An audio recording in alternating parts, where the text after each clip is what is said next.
Welcome to Love's Tender Flame, Tales of Romance. I'm Mardell, reading The Auction Block by Rex Beach.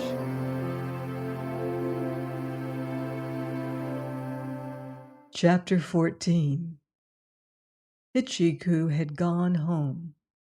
When Lilas ushered her friends in and snapped on the lights, the apartment, save for the delirious spaniel, was unoccupied. She flung down her hat, coat, and gloves, and then, with the help of Jim, prepared glasses and a cooler. Lorelei was restless. The thought of more wine, more ribaldry, revolted her.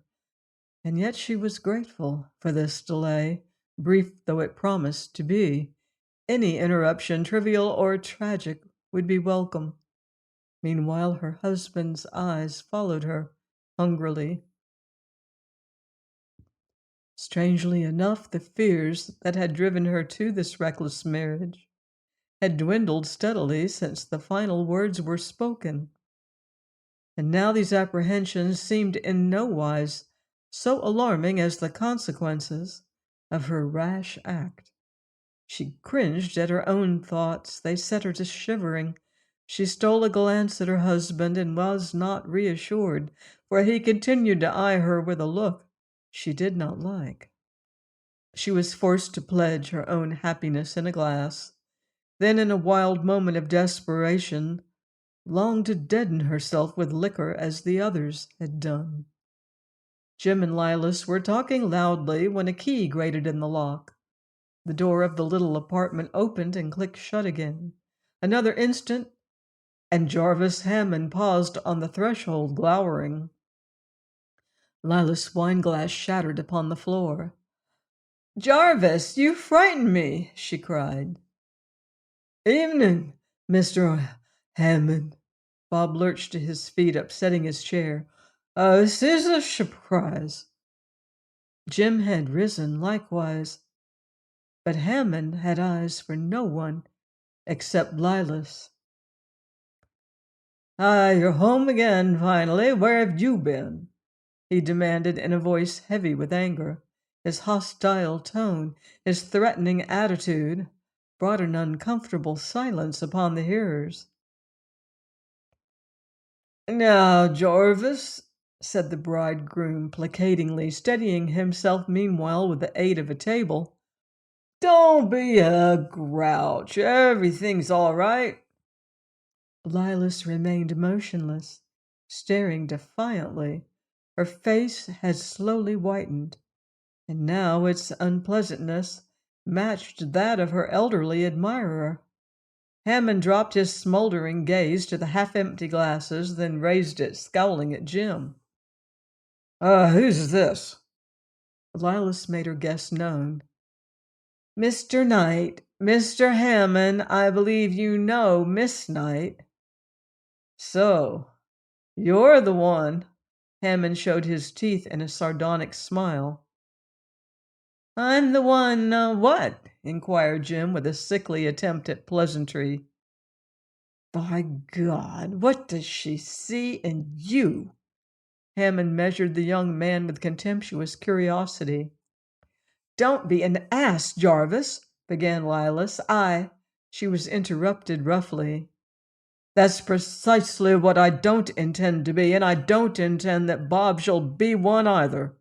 He turned to young Wharton. "What are you doing here, my boy?" he asked.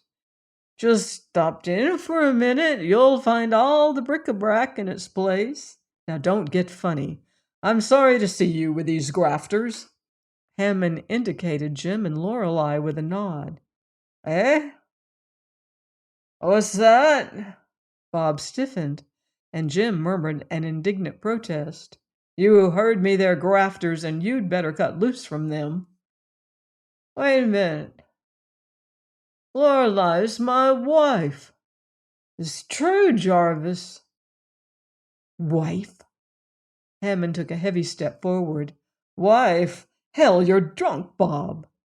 "Oh, perhaps, but we're married." "So, you landed him, did you?" Hammond glared at the brother and sister. You got him drunk and married him, eh? And Lilas helped you, I suppose. Fine. They're crooks, Bob, and they've made a fool of you. Bob checked the speech on Lorelei's lips with an upraised hand, then said slowly, with a painful effort to sober himself, You're mistaken, Jarvis. She's an honest girl and a good one, too good for me. You must apologize. The older man breathed an oath. She's a blackmailer, and so is this person. Oh, don't look hurt, my friend. He froze Jim with a glare. Merkel told me how you tried to work your sister off on him. When you couldn't make that go, you grabbed the next best man, eh? It's true, Bob. She's a stalking horse for her whole damn family. Bob centered his eyes laboriously upon the speaker, then said distinctly, We've been good friends, Jarvis. You're a kind of an uncle to me, but you're a liar. You've lied about my wife. So I suppose I've got to lick you. With a backward kick, he sent his overturned chair flying, then made for Hammond.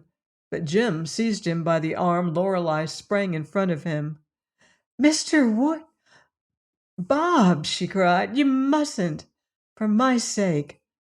The three scuffled for an instant until Hammond said more quietly, I couldn't fight with you, Bob. You're like my own son. But you've been sold out. And it looks as if I'd been sold out, too. Now go home and sleep. I didn't come here to quarrel with you. I have a matter of my own to settle. He laid a hand on Bob's shoulder in an effort to pacify him, but the young man's indignation flared into life with drunken persistence. It was Lorelei who at last prevailed upon her husband to leave peaceably, and she was about to accompany him when Lilas Lynde checked her. During this angry scene, Lilas had not risen nor spoken, but had sat with her elbows upon the table, her chin resting upon her interlocked fingers, obviously enjoying it all. Her eyes were very black and very brilliant against her pallor, and she was smiling derisively. Wait, she interposed. I'm not going to stay here with this old fool. Hammond grew purple. He ground his teeth. You shall stay. We're going to have a talk and settle things once for all. See, he's going to settle me. Nonsense, I mean. He's liable to harm me.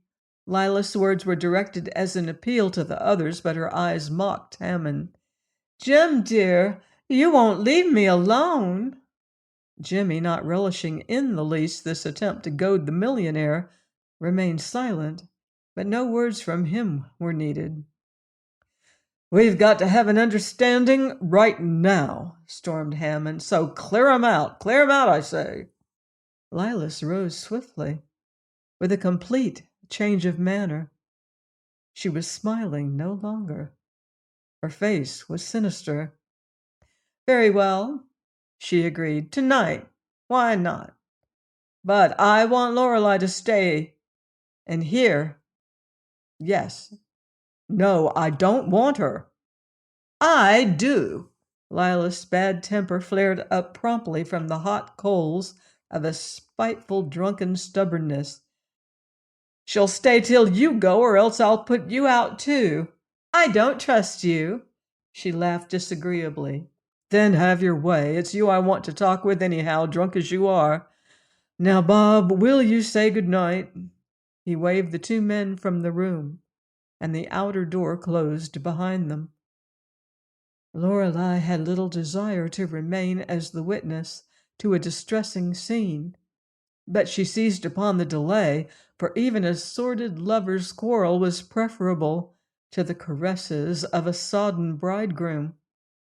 But daylight seemed a long way off. She feared Bob would not fall asleep during this brief respite. Now come with me, if you please. Hammond turned in the direction of the library, and Lilas followed. pausing to light a cigarette with a studied indifference that added fuel to his rage. Lorelei seated herself at the disordered dining table and stared miserably at the wall. "Well," said Hammond when he and Lilas were alone, "is this how you live up to your promises?" "How did you know I went out tonight?" she inquired in her turn. "I had you watched. After what happened last night, I was suspicious. I've been waiting for hours while you were out with that grafter, drinking, carousing." He bent toward her, white with fury, but she blew the smoke from her cigarette into his face, and he checked himself, staring at her strangely. For the first time, he forgot his own injured feelings and perceived the insolent defiance in her expression. It took him aback, for in all his aggressive, violent life of conquest, no one had ever defied him. No one had ever insulted him, nor deliberately set about rousing his ire. But Lilas, he saw, was doing so, and with a purpose. There was more in this woman's bearing, he decided, than reckless defiance. There was an intentional challenge and a threat. Therefore, with an effort, he governed himself, recoiling in surprise. She had seated herself upon the edge of the reading table. One foot swinging idly, she watched him with a brooding, insolent amusement. "Are you just drunk?" he said uncertainly. "Or have you completely lost your senses?" "Yes, I'm drunk, but I know what I'm doing. I went out last night, and you warned me. I went out again tonight, and oh, yes, I helped marry your friend's son to a showgirl. And what are you going to do about it?" "I you mustn't talk like that. You're not yourself, Lilas."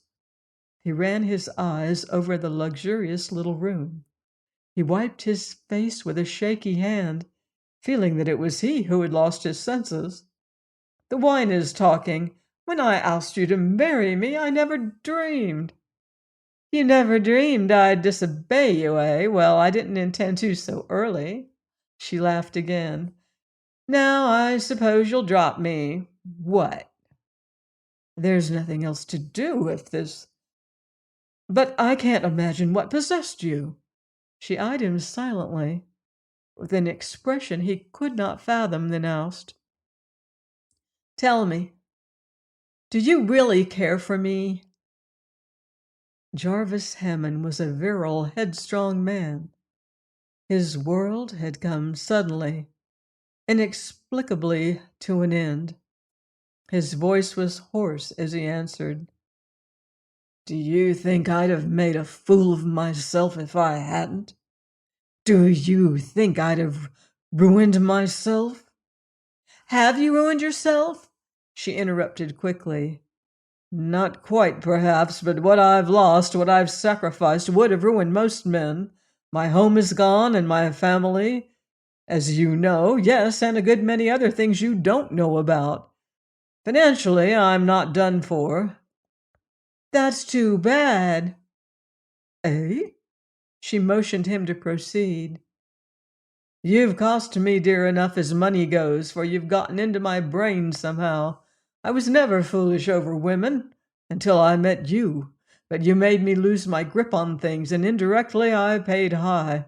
I didn't care, though. I was glad. I wanted you at any price. I tried to change the world around to suit me. And now you've spoiled it all." "That blackmail cost you something, didn't it?" He agreed carelessly. "And your wife's divorce will cost a lot more, won't it? You've squandered quite a fortune on me, too, haven't you?" He was too bewildered by her expression to do more than stare. "No woman could totally ruin you. You're too rich for that. But you're hit hard inside. So I guess the price is high enough." Lilas nodded with satisfaction. "Thank God I'm through, and you'll never paw over me again." "I don't understand. What are you getting at?" "I'll tell you. I never intended to marry you, Jarvis.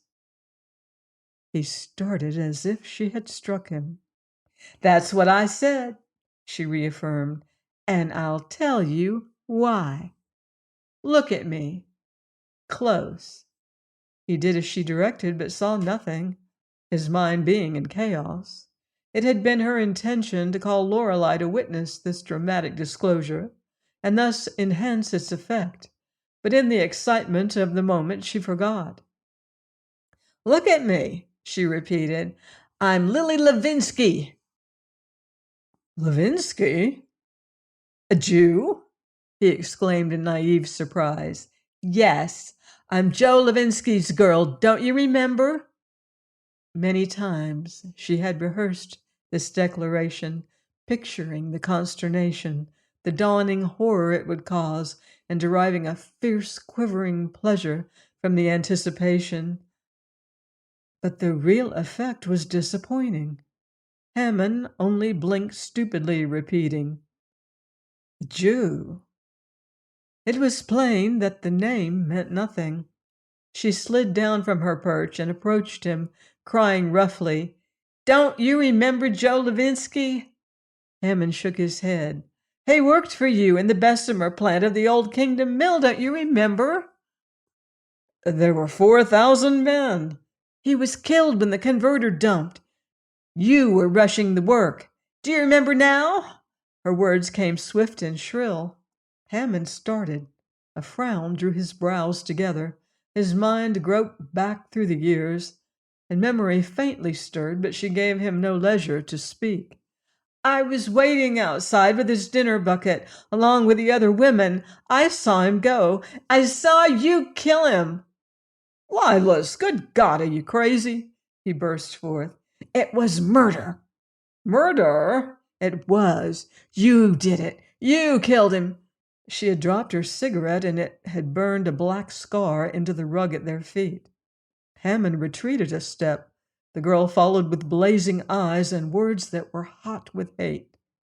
"You spilled that melted steel on him, and I saw it all. When I grew up, I prayed for a chance to get even for his sake, and for the sake of the other hunkies you killed. You killed my mother, too, Jarvis Hammond, and you made me hustle my living in the streets and go through hell to get it." "Be quiet," he commanded roughly. "The thing's incredible, absurd. You, the daughter of one of my workmen, and a Jew?" "Yes, Levinsky, Lily Levinsky.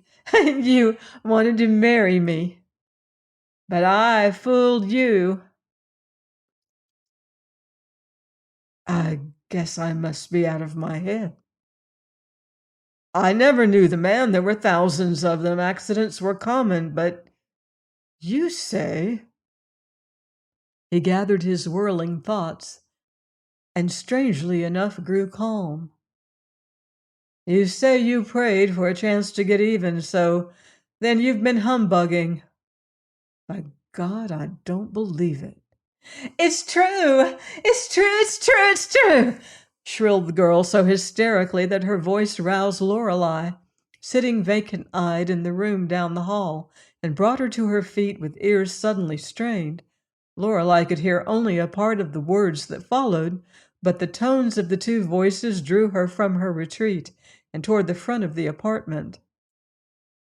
"I went through the gutter. I was a girl of the streets," Lilas was saying. "Oh, you're not the first. At last I got on the stage, and then you came. I knew you. I thought I'd die when you first touched me. Then I figured it all out, and you were easy." "Go on," he said hoarsely.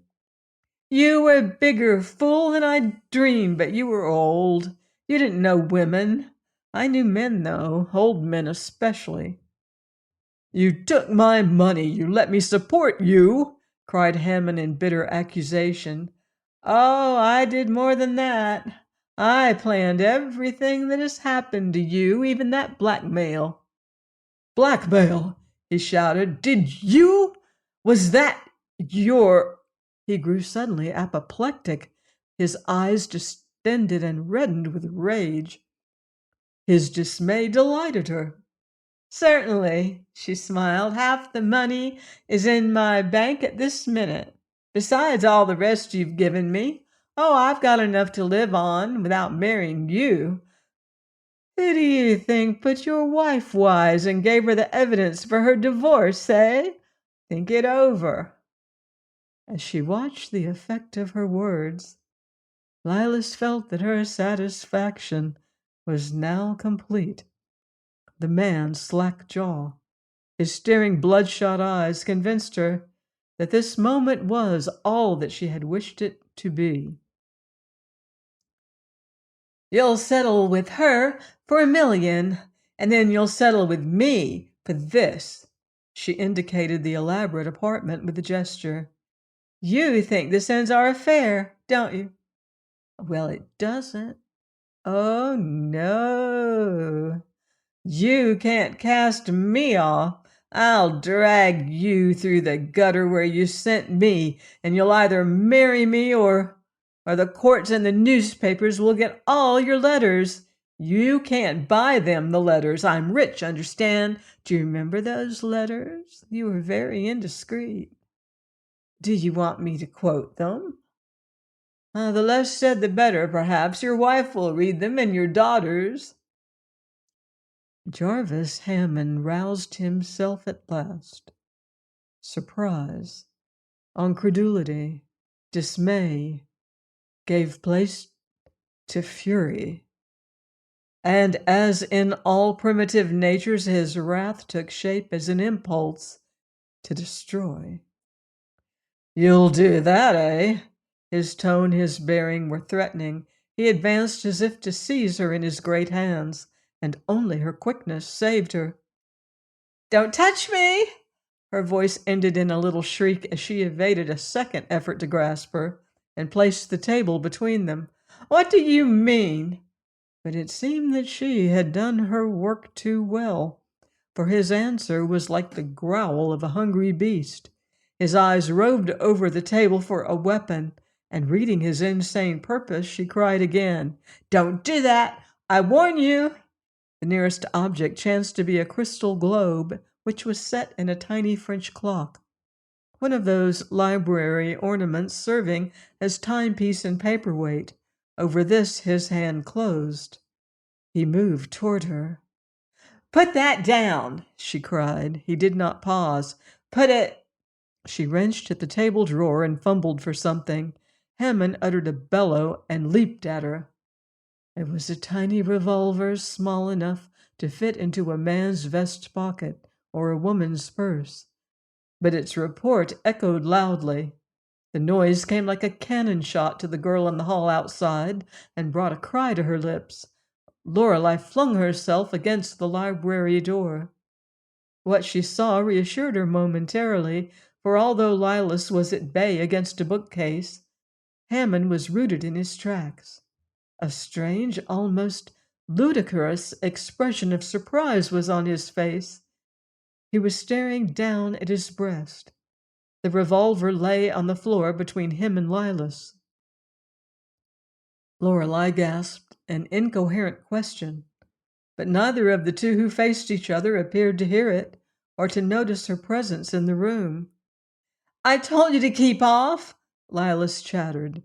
Her eyes were fixed upon Hammond, but her outflung arms were pressed against the support at her back, as if she felt herself growing weak. You did it! Yourself! I warned you! The man merely remained motionless, staring. But there was something shocking in the paralysis that held him and fixed his face in that distorted mold of speechless amazement. Finally he stirred. One hand crept inside his waistcoat, then came away red. He turned, walked to a chair, and half fell upon it. Then he saw Lorelei's face, and her agonized question took shape out of the whirling chaos in his mind. Where's Bob? He said faintly. Call him, please. You are hurt. I'll telephone for a doctor. There's one in the house, and the police, too. Lorelei voiced her first impulse, then shrilly appealed to Lilas to do something. But Lilas remained petrified in her attitude of retreat. From the pallor that was whitening her cheeks now, it might have been she who was in danger of death. "Don't telephone," said Hammond huskily. "You must do just as I say. Understand? This mustn't get out, do you hear? I'm not hurt, I'm all right, but fetch Bob, and don't let him call a doctor either until I get home. Now, hurry, please." Lorelei rushed to the outside door, restraining with difficulty a wild impulse to run screaming through the hall of the apartment building and so arouse the other tenants. But the wounded man's instructions had been terse and forceful, therefore she held herself in check. Fortunately, the hall man was not at his post, or without doubt he would have read tragedy in her demeanor.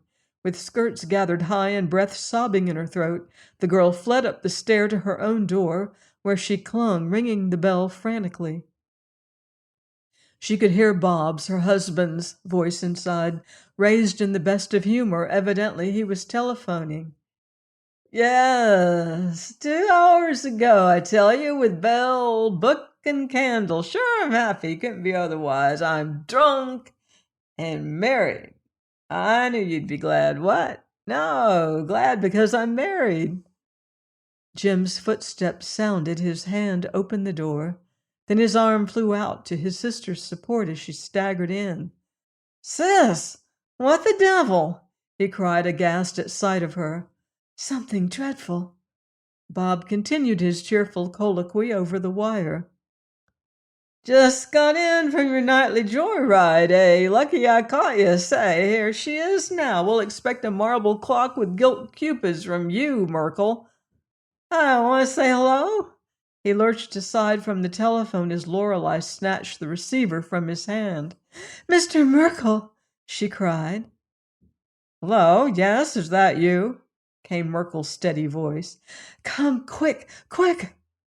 "What's wrong?" he demanded with a sharp change of tone. "Has Bob—" "No, no, it's Mr. Hammond. He's downstairs with Lilas, and he's hurt. Shot. I'm frightened." She turned to find Bob and Jim staring at her. "Come," she gasped. "I think he's dying." She led the way swiftly, and they followed. Join me next time for another romantic chapter of The Auction Block by Rex Beach, here on Love's Tender Flame. Until then, love deeply and live beautifully.